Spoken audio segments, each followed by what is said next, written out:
This says universal gravitation and work energy. I'm pretty sure we're only going to go through the universal gravitation. We're going to go through, I learned it's called Newton's synthesis. When I looked up Newton's synthesis, apparently that's a little more broad.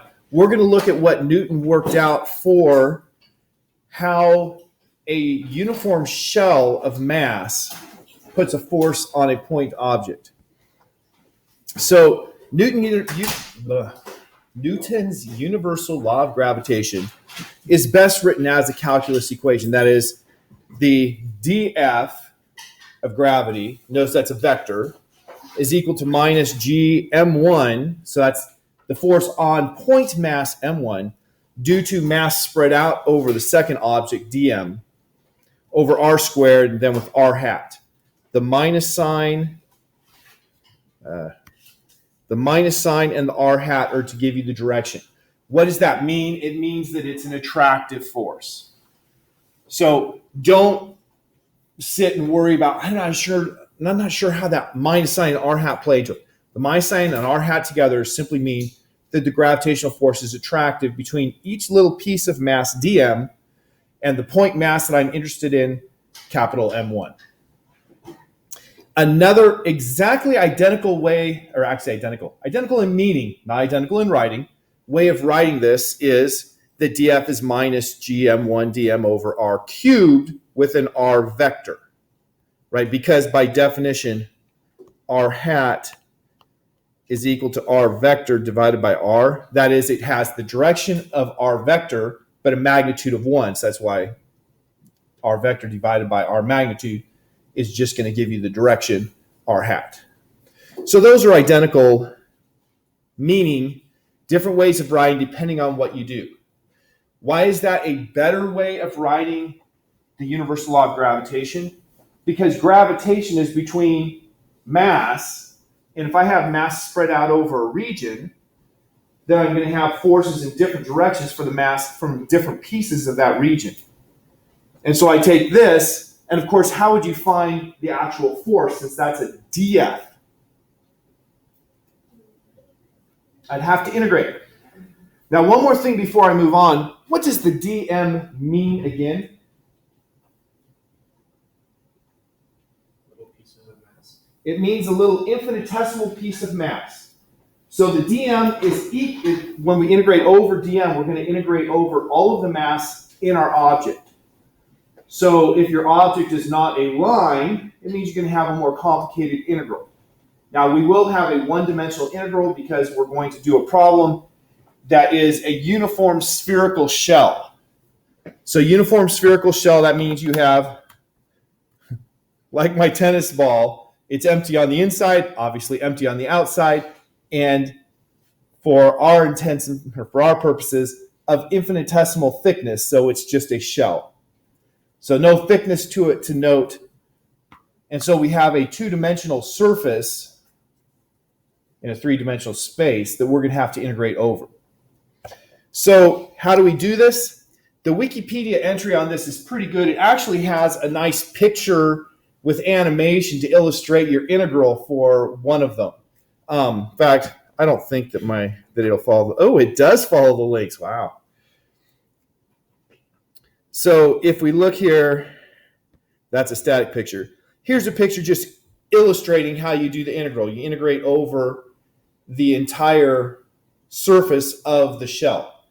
And so you make a strip of some small width, and then you take an angle. And why do we have a strip? You might wonder. Okay, here's my ball. I have a point. In this picture, the point is outside of the ball. So I have a ball, and that strip represents a circle of some finite width that's going along the ball. The reason to do that is real simple. Symmetry. We choose the axis that goes from the center of the sphere to our point, and then we make a ring that is symmetrical around that. And the reason is simple. If I have equal masses here and here, how are those going to pull me? What's the net force going to be from those two? 0. Right, the net force is 0 because they're going to be equal in magnitude but opposite in direction.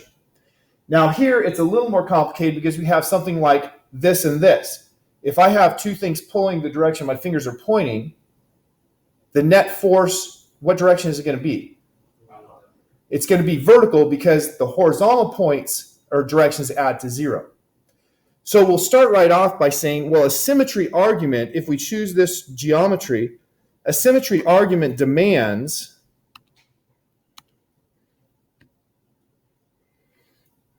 get the S in there, that only the horizontal force will be non-zero. So when we draw our work, we're going to ignore everything except for the horizontal force because we've chosen the shell, or this ring on the shell, that's symmetrical about the axis that connects our point where we have our point mass at and the center of the sphere. So is there confusion about that symmetry argument? Because, if there's confusion there, then it just multiplies as we go through. Like, how come you only did one dimension? Okay, so we have that. The shell has a certain width. So how do we get that width? D theta means a small angle, right? And we have a radius r. So the arc length, we learned in class yesterday that arc length, delta S, was equal to r delta theta. Well, all we're doing here is it's the thickness is the r times the width of that thing, d theta, right? So it's the same equation. It's just using d's instead of r's. So the thickness of that little piece we're using is going to be r d theta. If it's doing a circle, if I have a strip of width r d theta and it's doing a circle, how do I find the area of that piece? Use the equation of a circle. I use the equation for Or sphere. the length or circumference of a circle, right? So I'm going to have the d area.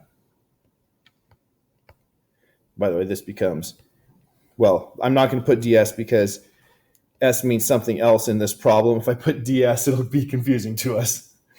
So the d area is going to be the circumference of the circle, which is 2 pi times the radius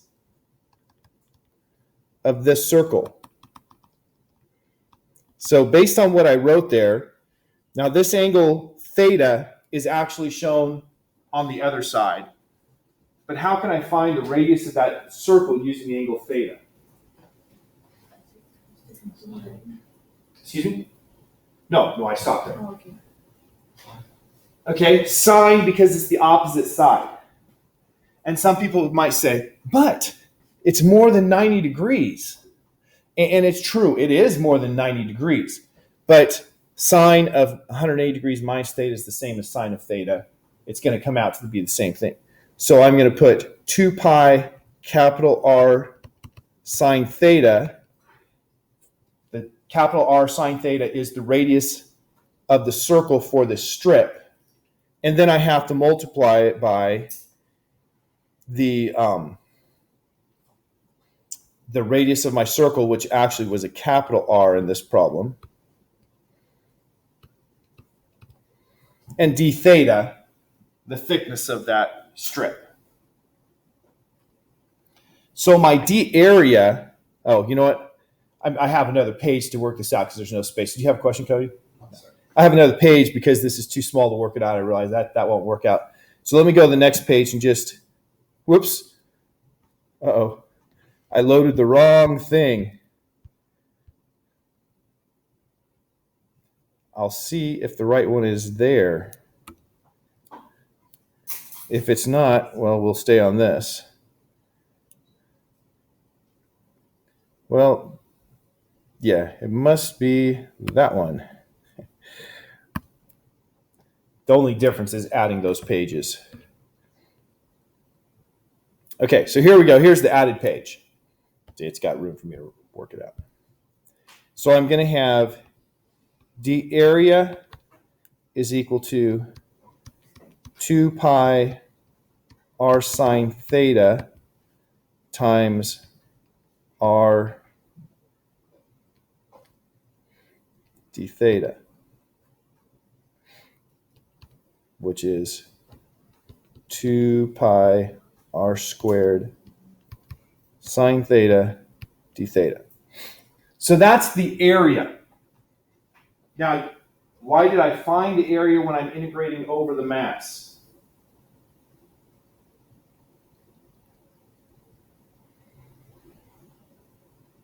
As you probably guessed, there is a reason, but it may not be obvious to you.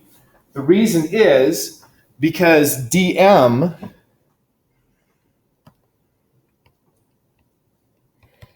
is equal to the density. Remember we had shell with the uniform areal mass density? So it's that density multiplied by dA. Because the density is the mass per area if it's a two-dimensional surface. So mass per area times area gives you mass.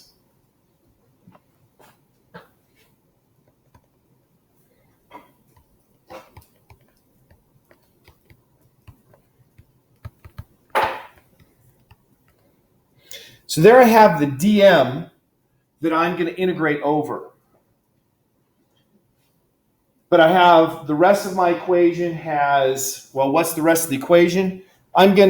Looking at this picture, you can see S is the distance. And actually, I took this from Wikipedia. That's why I had the link for it, really, so you'd have attribution there.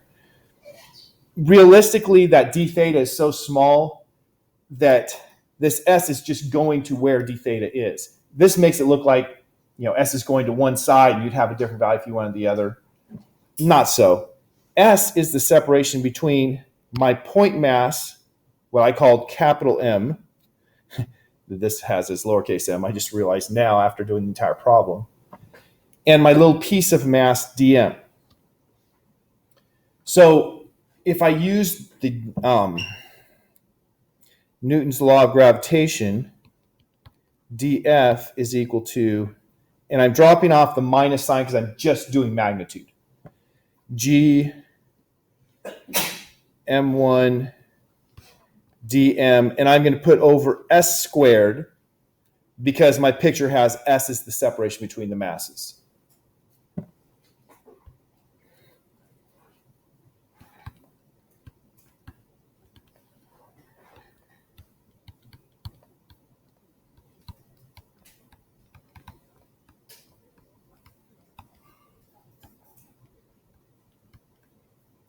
So there I have dF. It seems good, but there's a problem with that equation insofar as me doing the integral. What would be a problem about doing the integral of the right-hand side there? It'd be pretty hard to do. It'd be pretty hard to do. It would be hard to do. The reason is if I change my angle, S is going to change with it. S and theta are related to each other. So I'm going to need to find a way to relate those two so I just have one variable that's in my integrand, not two. And the simple way to relate those is to use the law of cosines. You guys all familiar with that law of cosines? Okay, so I want to relate theta to S, and so I have a triangle with theta here. S is the opposite side. So the law of cosines says that S squared is equal to lowercase r squared plus capital R squared, the two adjacent sides squared, minus two adjacent sides multiplied together, cosine of the angle in between them, cosine theta. So there's a relationship between S and theta. And you know what anyone's natural reaction at this point would be? Since I have S squared and there's S squared, it would be to substitute the S squared. Yeah. We're not going to do that. Why would we do that? It's actually a harder integral if we do it that way than if we do it the other way. What's the other way? Find a relationship between d theta and ds. Well, how can I find a relationship between d theta and ds with this equation? Take the derivative of both sides. How many have done this kind of thing in a calculus class? Okay, it's a small percentage. So I realize there's some learning here. The people who understand it are probably like, yeah, of course. And everybody else is like, what? You can do what? So hopefully we're learning as we go through. Take the derivative of the left side. S is a variable, so I'm going to have a derivative is 2s ds. Notice it's not with respect to something, so it's just ds. Equals, r is a constant. What do I get when I take the derivative of the constant? Yeah. Other r, also a constant. 0. Then the last one, minus 2rr. But what's the derivative of cosine theta? Minus sine theta d theta. Minus and a minus is going to be a plus. Let's just solve this for sine theta d theta because there's sine theta d theta right there. So sine theta d theta, there's a 2 on both sides, so I can cancel those, is s ds over r. So now I can rewrite my df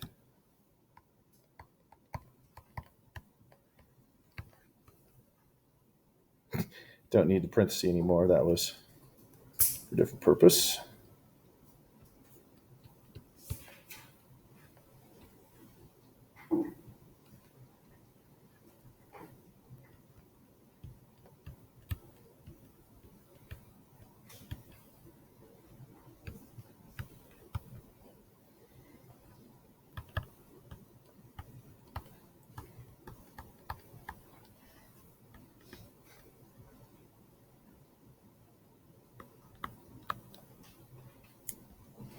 Darn it. I'm trying to cancel things in my head and failing to cancel.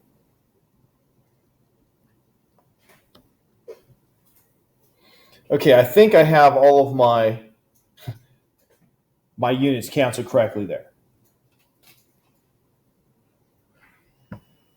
Any normal person might think we're ready to integrate, but there's still a problem. Go back to our symmetry argument. This here is the total force. What force component do I want? Horizontal. Just the horizontal. So how do I find just the horizontal component here? Well, that's going to be related to phi here. Phi, whatever you want to call it. I want to find how much of this force, what direction is the force vector going to be as shown in this picture? So the force vector on this point here due to some piece of mass out here. What direction is that force going to point?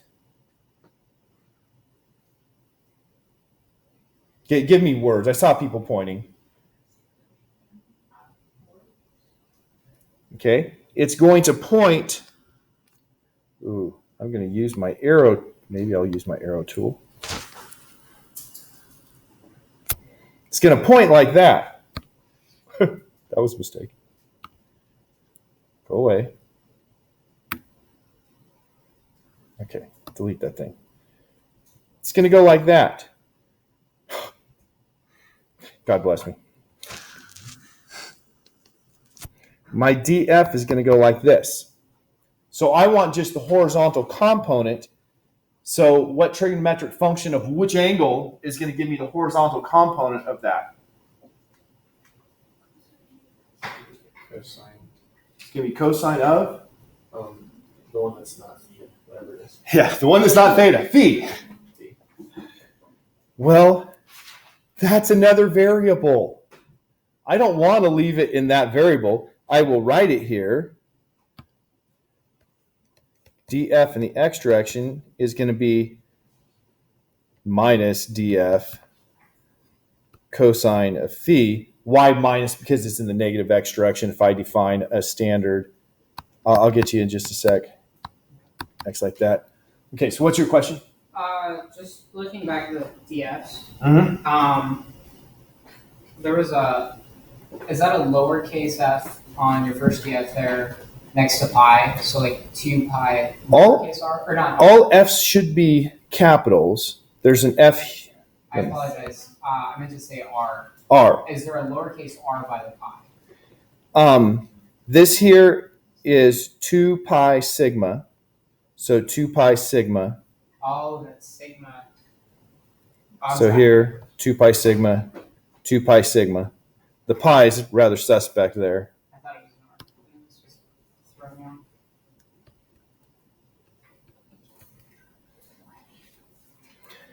So I need to find cosine phi now. Going back to our picture, how can I relate cosine phi with my variable s? Question, Cody. Does it matter that the force is being attracted to every point in a circle for our theta?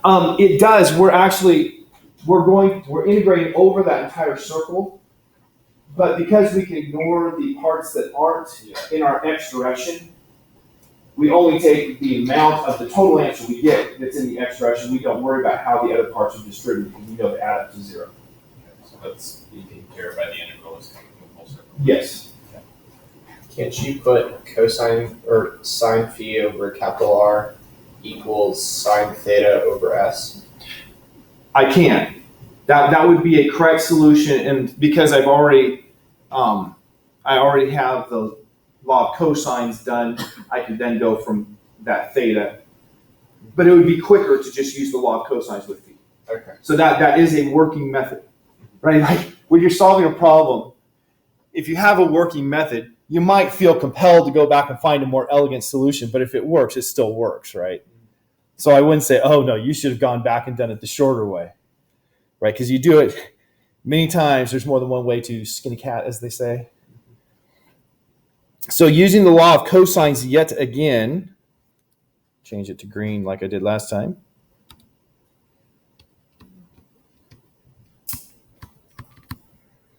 Which side is opposite to the angle phi?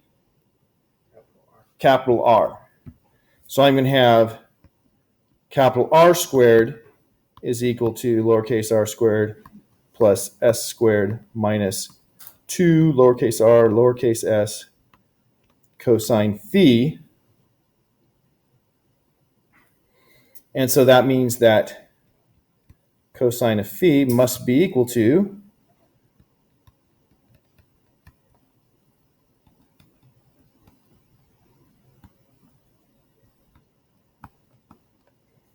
that. So now I put that into my equation, and then you will be pleased to know I'll be ready to integrate. So my DF is G M1 2 pi sigma capital R over R S ds. So there's my first part, the DF. There was the minus sign out front, so I'll put the minus sign there for the direction. And then I have my cosine phi.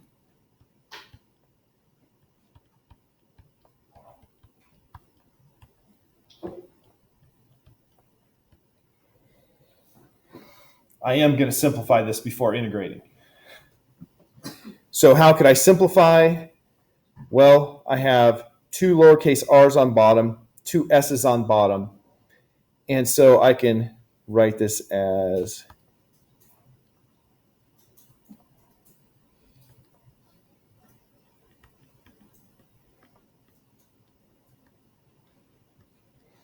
notice the 2's canceled.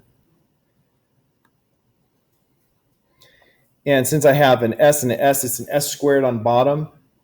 Well, s squared over s squared is 1. So I'm going to write that as 1. So that's my term that was s squared on top. Then I have plus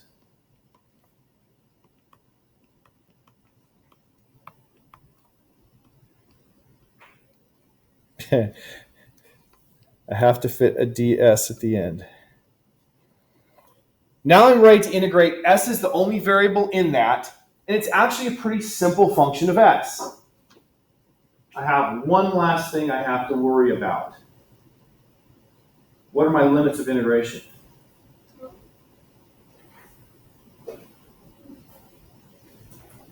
Limits make all the difference in the world. 0 to t times the radius. Because we're doing S, we just look at what's the maximum S can be. The maximum S will be if it goes like this, which is a my hand hit a button I didn't want. Which is from here to here is capital R, and here to here is lowercase r. So capital R plus lowercase r is the maximum distance. And what's the minimum distance? It's actually not r. It's going to be this distance I'm going to write in magenta. That distance there, which would be capital R minus lowercase r. So my lower limit will be capital R to lowercase r, or capital R minus lowercase r. Upper limit, capital R plus lowercase r. So f sub x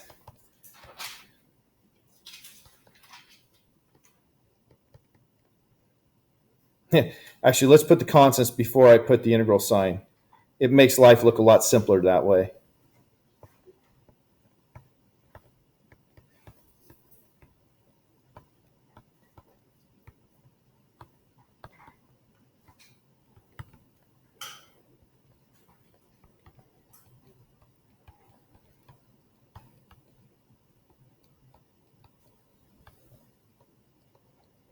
So there's the thing I have to integrate. Now I didn't give myself enough space, so I have to insert a page. I'm going to go to a new page to do the integral. So we don't have, go to the new page, confusion about the continuity here. So I have f of x equals, hey look, it stopped working again. It's got to be a flaw in the software. Last time after I closed it and reopened it, it worked. Actually, before I close it, I'm going to save it. I thought maybe it was user error last time, but clearly this is not a user error issue.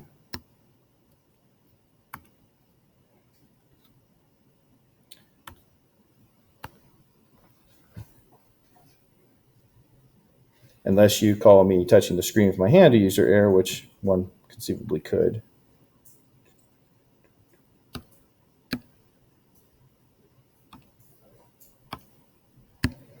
Okay, you can see it's writing again. So now I know at least how to get out of that program error.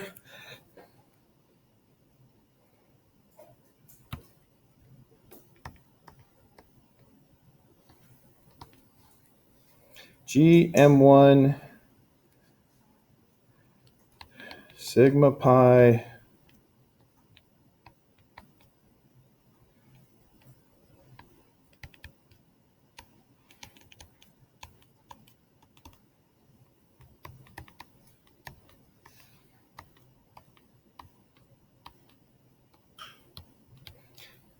Is that all correct?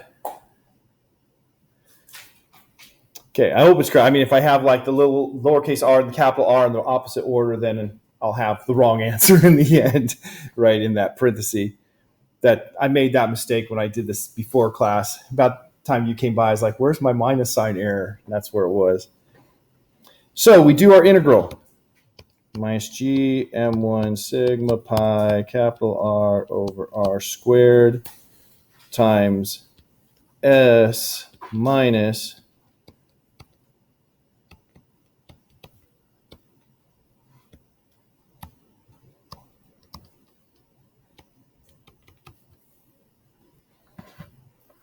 Good enough? So now we just have to put in our limits and see what we get.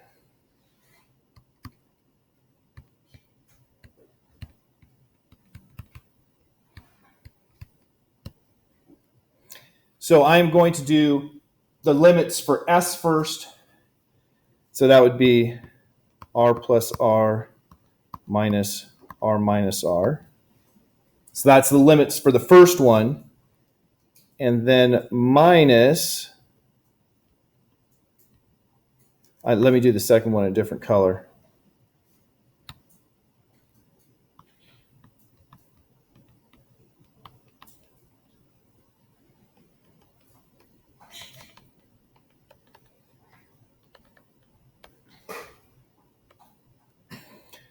So the green is this term here.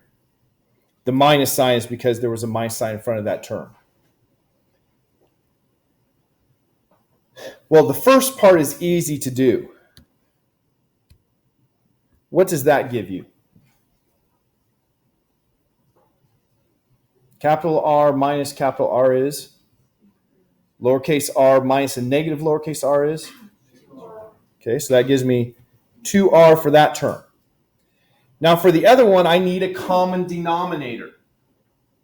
To get the common denominator, I will take my 1 over r plus r minus 1 over r minus r and multiply, as I'll show right here,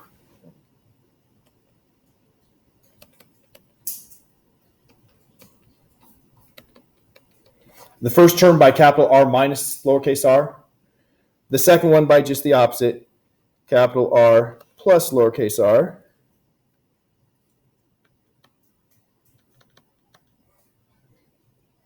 And so now I'm going to have a common denominator. What is the denominator? What's capital R minus lowercase r times capital R plus lowercase r? Yeah, we all know enough math. We know that. And look, hey, that's going to cancel with the thing out front, except this here is going to be capital on the r squared. That was negative on the r squared. So I'm going to have to change the sign. So what that gives me here is it simplifies down to minus 1 times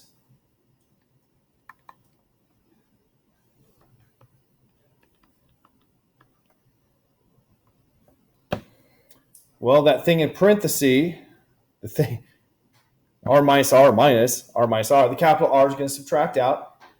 What are you going to have for the minus r's in there, or for the lowercase r's? It's going to cancel as well. It's not going to cancel as well because I have minus minus a minus. Wait. So that cancels. It's supposed to be a plus, yeah. Okay, I made a mistake. You're right. Because I knew it had to not. Yes, it's a plus right there. I copied it wrong. Yeah, I was like, what? So I'm going to have minus 1 times minus 2r minus a minus a minus. Minus a minus a minus is minus. And so in the end, this thing in the parentheses was 2r minus 2r. Which gives me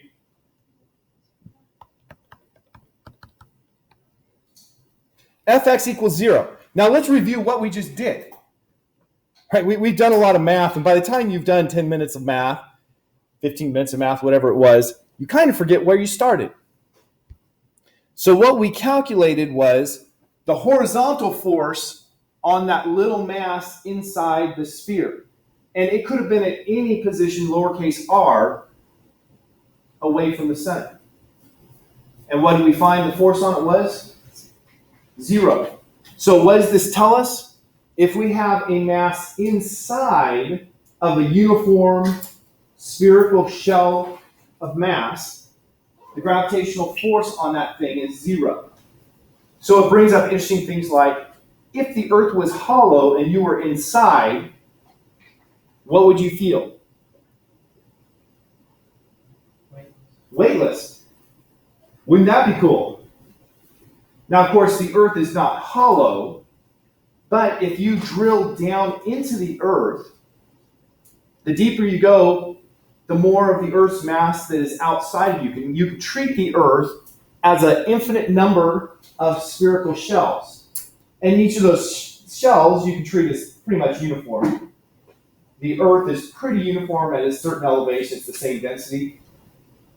And so as you drill down into the Earth, what's happening to the acceleration of gravity on you? It's reducing because all of the mass that's farther away from the center than you is having no effect on you. Only the mass that's closer to the center has a chance to have an effect on you. So our next step in this problem is to look at what effect will the mass that's closer to the center than you have on you. That is, we're going to look at the same problem, but being outside of the sphere instead of inside of the sphere. So here's a picture. Go ahead.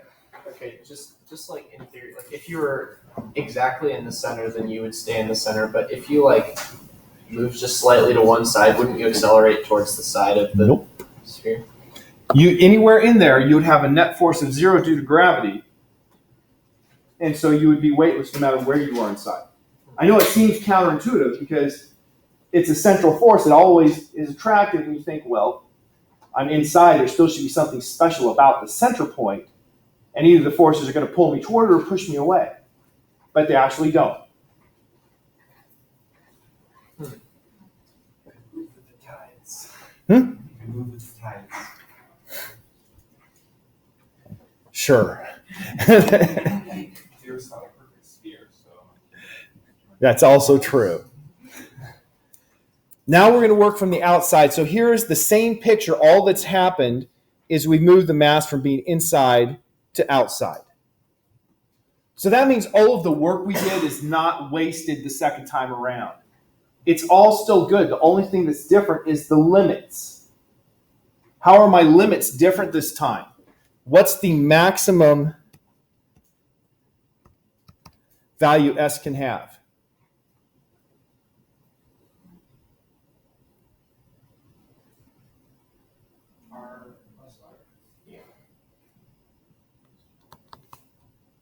And what's the minimum value it can have?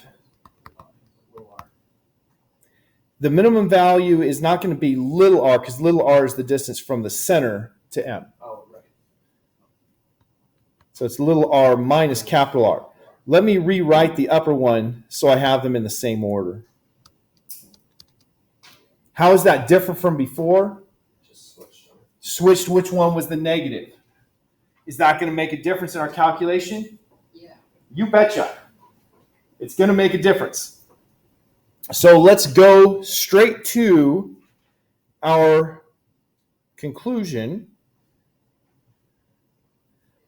So we're going to have, oh, come on. This is how you do it. You change the magnification and then it works. Everything will be the same. So this was my df in the x direction. Notice I didn't put the minus sign there. We know what the direction is going to be.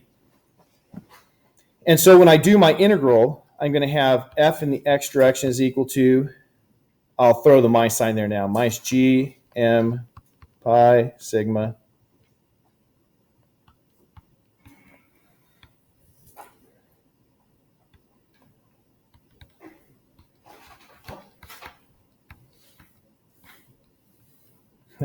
nice use of wrong signs.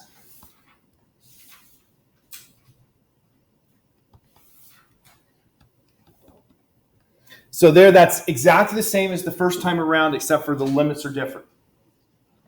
So now we have to put in these limits.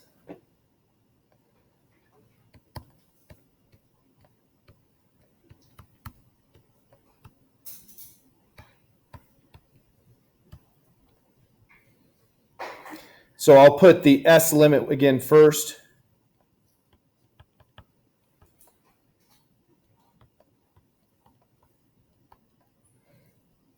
Minus, and then changing to green like I did before.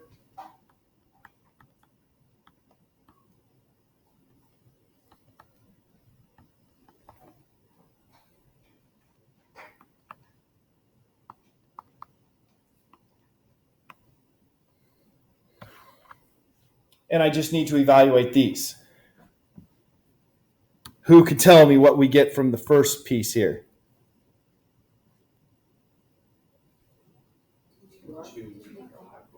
To capital R this time. And then I'll have minus, and from the green one, I'll do it in blue here.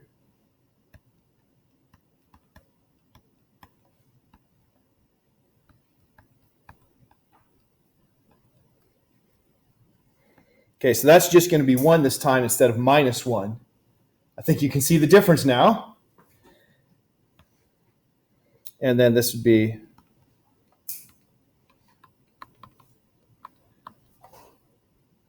So what do I get for this here?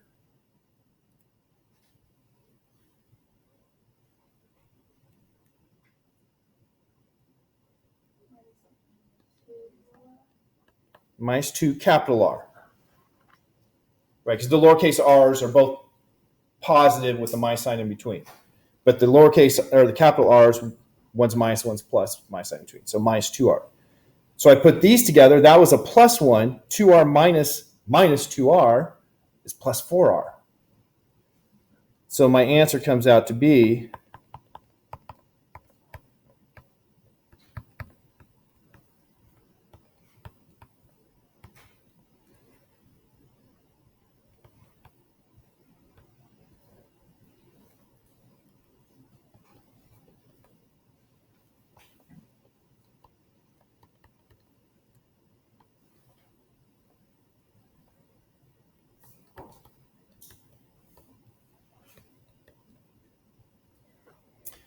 now you look at this answer, and the answer depends on both capital R and lowercase r, right? But let's relate it to the mass of my shell. What is the area of a complete sphere? 4 pi r cubed, 4/3 pi. That's the volume. But the area for sphere, if you just take the derivative of that, you get 4 pi r squared. So that means the mass of the sphere, or of the shell, is sigma times the area of the sphere. So that's going to be 4 pi sigma r squared. 4 pi sigma r squared.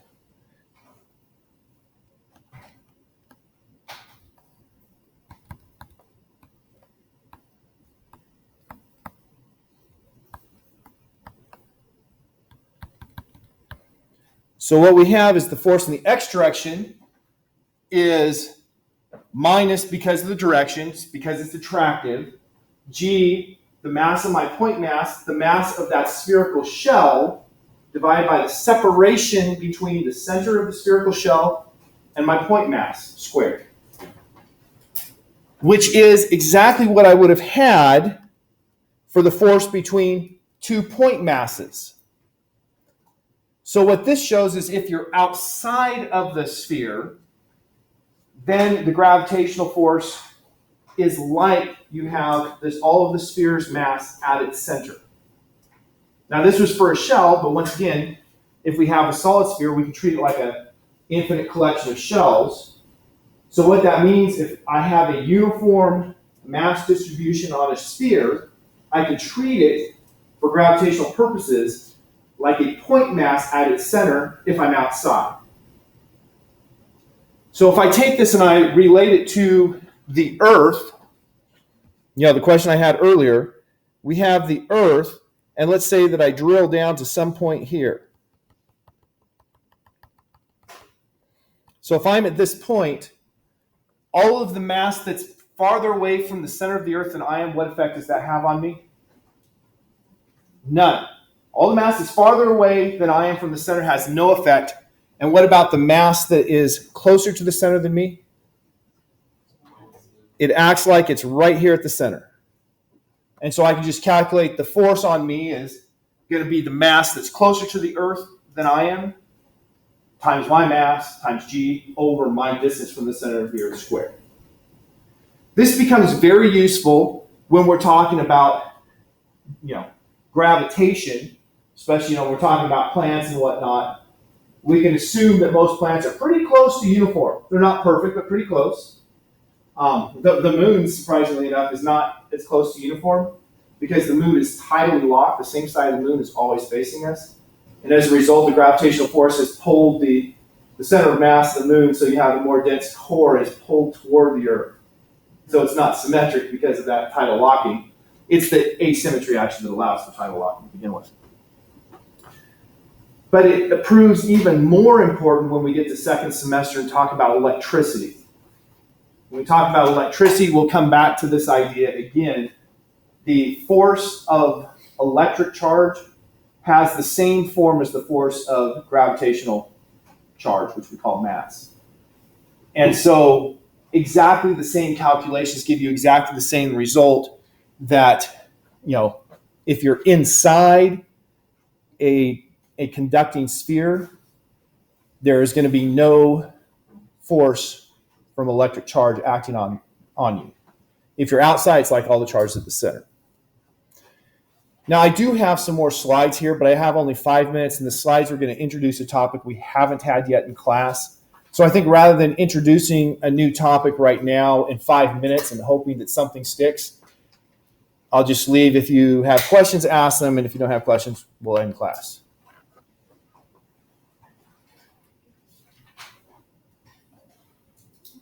Let me answer one question that no one's asked so far. On the test, are you going to have to do this entire calculation? No is the answer to that. I know it's the one you were hoping for. No, you're not going to have to do this entire calculation. So why do I do it? Well, two things. Number one is you do have to know the outcome of this. That is, you have to know, it's only the mass that is closer to the center than me that matters if I have a spherical distribution. Remember, this has to be a spherical distribution to be applicable.